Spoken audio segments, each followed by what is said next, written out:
Assalamualaikum warahmatullahi wabarakatuh.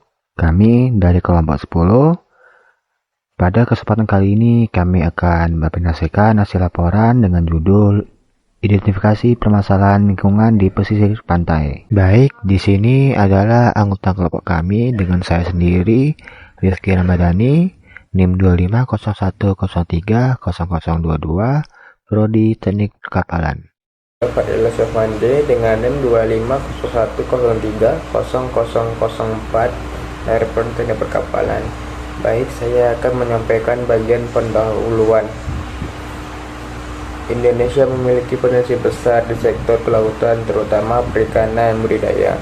Kepulauan Riau menjadi dominasi strategis karena dominasi perairan. Batam berperan penting dalam pengembangan budidaya laut melalui BPBL sebagai pusat teknologi reproduksi. Terus ada latar belakang. Yang pertama, keterbatasan akses dan fasilitas pesisir. Kedua, ketergantungan pada kondisi lingkungan laut. Yang ketiga, pengolahan hasil laut masih sederhana. Yang keempat, kurangnya promosi wilayah wisata pesisir. Perkenalkan, saya Gina Mulandari dengan NIM 2501020039 dari Prodi Teknik Informatika. Di sini saya akan menjelaskan bagian rumusan masalah serta tujuan dari penelitian ini. Pada penelitian ini, kami merumuskan beberapa permasalahan utama. Pertama, bagaimana kondisi lingkungan pesisir yang ada pada saat ini. Kedua, bagaimana potensi sumber daya alam dan manusia di wilayah tersebut. Selain itu, kami juga melihat bagaimana aktivitas ekonomi masyarakat pesisir, serta bagaimana strategi pengembangan yang bisa dilakukan secara berkelanjutan. Berdasarkan rumusan masalah tersebut, tujuan dari penelitian ini adalah untuk mengevaluasi kondisi lingkungan pesisir dan perairan. Selain itu, kami juga mengidentifikasi potensi sumber daya yang ada, baik alam maupun manusia. Kemudian, menganalisis kondisi sosial ekonomi masyarakat pesisir, serta merumuskan strategi pengembangan yang berkelanjutan. Perkenalkan, nama saya Said Abdillah, NIM saya yaitu 2501020067. Yang dimana kali ini saya akan melanjutkan penjelasan dari kawan saya tentang potensi sumber daya manusia. Yang dimana di bagian kali ini itu memiliki 3 poin. Poin yang pertama itu BPPL yang memiliki tenaga ahli dan juga teknisi profesional. BPPL itu didukung oleh tenaga ahli dan juga teknisi yang profesional, sehingga mampu mengelola dan mengembangkan sektor kelautan secara optimal. Dan hingga poin yang kedua itu masyarakat pesisir yang berpengalaman di bidang kelautan. Selain itu, masyarakat pesisir juga memiliki pengalaman langsung di bidang kelautannya, seperti perikanan dan juga membudidayakan laut. Poin yang ketiga yaitu potensi SDM cukup besar untuk dikembangkan. Dengan jumlah dan juga pengalaman yang ada, potensi SDM ini sangat besar dan masih bisa terus dikembangkan melalui pelatihan dan juga pendidikannya. Hal ini menunjukkan bahwa SDM yang tersedia tidak hanya cukup, tetapi juga memiliki kualitas dan pengalaman yang mendukung kemajuan sektor kelautan di masa depan. Jadi SDM menjadi salah satu kekuatan untuk dalam pengembangan sektor ini. Selanjutnya lagi saya akan menjelaskan tentang potensi sumber daya alam, yaitu wilayah penelitian memiliki kondisi lingkungan yang masih baik dengan keberadaan biota laut seperti ikan kecil, kepiting, dan juga mangrove. PPBL juga memiliki ekosistem buatan untuk mendukung budidaya ikan unggulan. Dengan kondisi alam yang baik serta dukungan ekosistem alami dan juga buatan, wilayah ini memiliki potensi besar untuk pengembangan sektor kelautan dan juga perikanan secara berkelanjutan. Jadi, sumber daya alam di wilayah ini menjadi salah satu faktor utama yang mendukung keberhasilan pengembangan budidaya perikanan. Perkenalkan, nama aku Salsabila dengan NIM 2501020065. Prodi aku Teknik Informatika. Di sini aku akan menjelaskan tentang ekonomi maritim. Ekonomi maritim adalah kegiatan ekonomi yang memanfaatkan sumber daya laut dan wilayah pesisir untuk meningkatkan kesejahteraan rakyat. Di daerah yang kita bahas ini terdapat beberapa wilayah dengan fokus ekonomi maritim yang berbeda.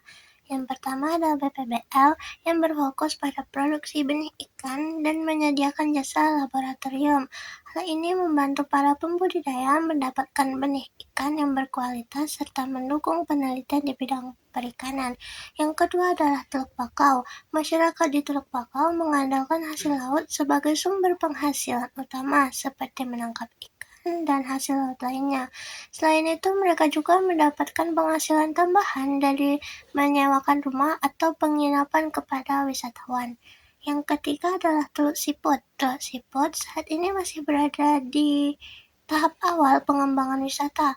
Wilayah ini memiliki potensi wisata yang dapat dikembangkan namun masih membutuhkan fasilitas dan promosi yang lebih baik. Yang keempat adalah Kampung Madong. Kampung Madong berkembang di sektor perikanan, terutama dalam kegiatan menangkap dan menjual hasil laut. Sektor ini menjadi sumber penghasilan utama bagi masyarakat di daerah tersebut. Lalu di slide selanjutnya adalah analisis SWOT ekonomi maritim. Yang pertama adalah kekuatan. Kekuatan merupakan faktor yang menjadi keunggulan suatu wilayah, yaitu memiliki teknologi yang mendukung kegiatan perikanan, tersedianya sumber daya manusia yang berpengalaman, lingkungan laut yang masih cukup baik untuk kegiatan perikanan dan wisata. Yang kedua adalah kelemahan. Kelemahan adalah faktor yang menjadi hambatan dalam pengembangan ekonomi maritim, seperti akses transportasi yang masih terbatas, kondisi cuaca yang tidak menentu, dan pengelolaan hasil laut masih menggunakan cara tradisional. Yang ketiga adalah peluang. Peluang adalah kesempatan yang dapat dimanfaatkan untuk meningkatkan ekonomi, yaitu dengan pengembangan wisata bahari, lalu adanya inovasi teknologi di bidang perikanan dan hasil pasar laut yang luas baik lokal maupun luar daerah. Yang keempat adalah ancaman. Ancaman adalah faktor yang dapat merugikan atau menghambat perkembangan ekonomi maritim, yaitu ada pencemaran laut yang dapat merusak ekosistem, lalu perubahan iklim yang mempengaruhi hasil tangkapan, dan yang terakhir penyakit ikan yang dapat menurunkan produksi perikanan. Perkenalkan, nama saya Witari Awaliyah dengan NIM 25010300012. Saya berasal dari Prodi Teknik Perkapalan. Di sini saya akan menyampaikan bagian metodologi dan kondisi BPBL Batam. Metodologi ini dilakukan melalui observasi langsung ke lapangan, wawancara dengan masyarakat, serta studi literatur dari berbagai sumber. Data didukung dengan dokumentasi berupa catatan, rekaman, dan foto. Kondisi BPBL Batam memiliki fasilitas yang lengkap seperti hatchery, laboratorium, dan KJA. Sistem biosecurity-nya berjalan dengan baik. Produksi benih ikan unggulan stabil. Namun, terdapat tantangan dari perubahan kualitas air saat musim tertentu. Baik, saya akan menjelaskan tentang kondisi Pantai Teluk Siput ini. Pantai Teluk Siput ini lokasinya berada di Dompak, tepatnya di Jalan Tanjung Siambang, Tanjung Pinang, Kepulauan Riau. Kondisinya masih terbilang baru, bersih, dan suasananya tenang karena areanya yang cukup luas. Saat ini, pihak pengolah menyediakan makanan ringan dan penyewa tenda. Kedepannya, pengolah berencana membangun fasilitas tambahan seperti area memancing, lapangan voli pantai, dan juga tempat makan sederhana, agar pengunjung lebih ramai datang ke pantai tersebut.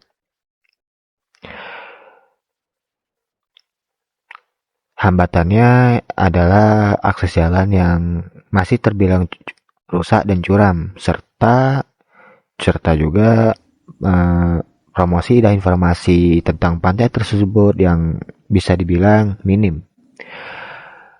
Solusi sementara dari mereka ingin ada perbaikan infrastruktur jalan agar akses lebih mudah, dan juga mereka ingin ada orang-orang yang mengunjung mendokumentasikan pantai tersebut agar dikenal lebih banyak oleh orang-orang luar. Halo semuanya, perkenalkan nama saya Muhammad Ramadhani, NIM saya 25010200057, saya dari Prodi Teknik Informatika. Kali ini saya akan membahas bagian dari PPT, yaitu tentang kondisi Teluk Bakau. Pantai Teluk Bakau memiliki lingkungan yang masih alami dan tenang. Masyarakat bergantung pada hasil laut dan penyewaan rumah. Akses menuju lokasi masih terbatas karena harus menggunakan transportasi laut.